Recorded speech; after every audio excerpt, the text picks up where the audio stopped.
You are about to enter the invention dimension, a place where you discover and uncover and activate the skills within you that you need to be an inventor. Sit back and relax and get ready to enter the invention dimension.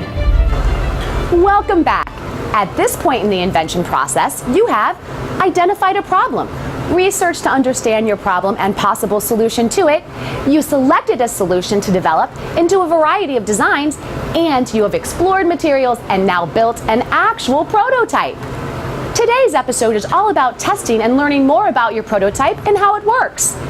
Once an inventor has built a prototype, testing is really important. Testing helps inventors make improvements where necessary and gain valuable feedback from actual testers and data collection. Inventors take the information from testing and decide if they need to go back and make changes to parts of their prototype, and they summarize their progress in a journal. In this step, you will test your hypothesis. Remember, your hypothesis is what you thought would happen or might happen, or how your invention might work when you were seeking solutions. This is your chance to see if you were right and if it actually works.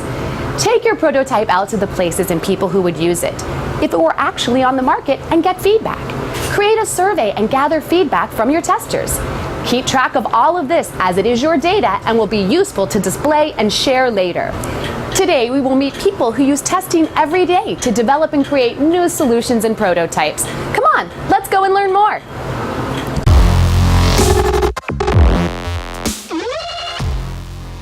When it's more aesthetic, then we're testing for form and we're asking people for their opinions. And there's different ways to do that. We would mostly take it to other people in different departments and ask them, which shape do you prefer and why? And still try to look for people within our target market. But scientists and inventors like myself often use software like Microsoft Excel to graph our data. Sometimes I experiment with different pieces that I can use in place of others to see if that will help.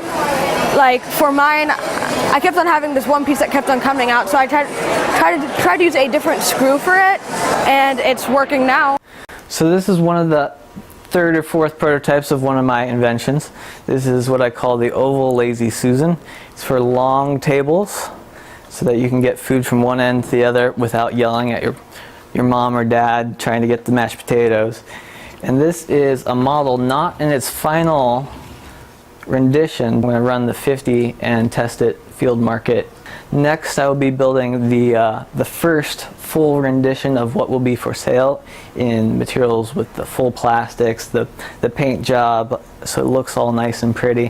When Simone originally designed the product, it was for what's known in the marketplace as typical children.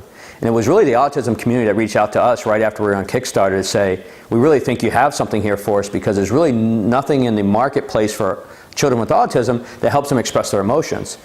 How can we use your bear to do that as well? It's like, absolutely. You know, honestly, it's not a market that we thought of right away, but the one thing you learn is you have to pivot pretty quickly as a small business. And you have a marketplace telling you they want your product, you find a way to make it happen. So we connected, and now we're in 20 different states with kids in autism using the product. We were sending it to educators, and they were testing the product. And we knew, because it's only in Happy Face and Sad Face Patch today, that there's going to be some limitations, but we asked them to use it as is and help us understand how would we do things differently.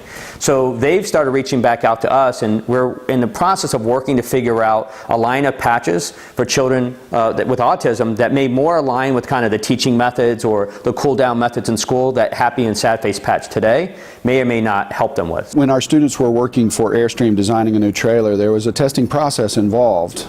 They started with a full-scale mock-up, we call these, typically made from inexpensive materials that are easily manipulated and changed. And in this case, it was mostly cardboard. We built a full-scale space to the size and dimensions of an Airstream trailer, had the students mock up the interior in cardboard, brought in a whole host of people to evaluate that, including the president of Airstream, Mr. Bob Wheeler, their head of marketing, their engineering team, and some test customers.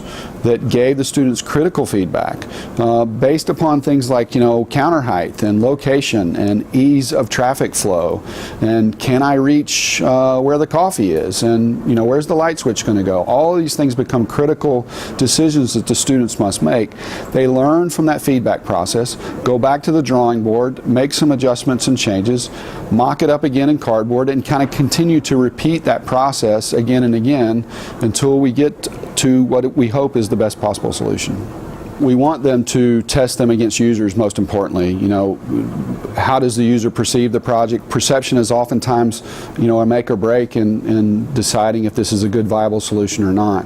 Obviously, you're also testing against manufacturing and capabilities and capacity.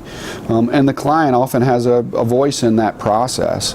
But the important thing is we want them to test. We want them to make prototypes, go out into the marketplace, have people try those out, get feedback, come back to the studio, learn from that feedback, apply that new knowledge to solving the problem and move forward.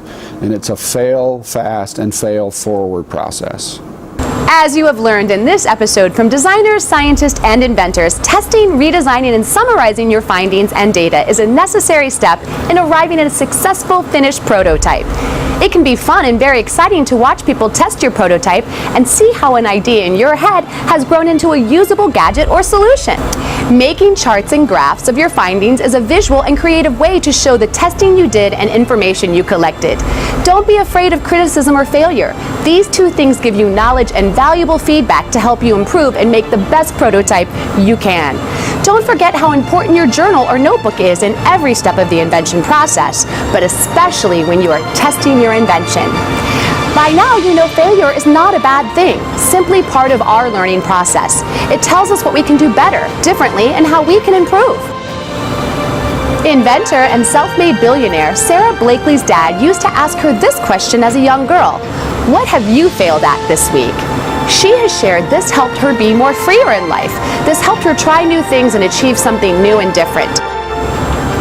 True failure is not trying versus any outcome you have as a result of giving it your best. You are on your way to being an inventor and sharing with the world something that you dreamed up, you created, and couldn't exist without you and your hard work. Don't give up. You're almost there. I leave you with these words from Thomas Edison. Many of life's failures are people who did not realize how close they were to success when they gave up. Stay curious. I'm going to get back to work. See you on the next episode of Invention Dimension.